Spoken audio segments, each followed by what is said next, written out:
દેહનો રસ સોંપીવે. પામર એટલે મનુષ્યના દેહ સિવાયના બીજા દેહ છે એ બધા પામર.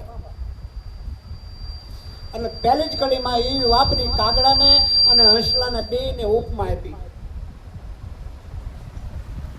ભજનમાં સાંભળ્યું હશે, સત્સંગમાં સાંભળ્યું હશે કે હાસા મોતીનો સારો હંસલા સરે,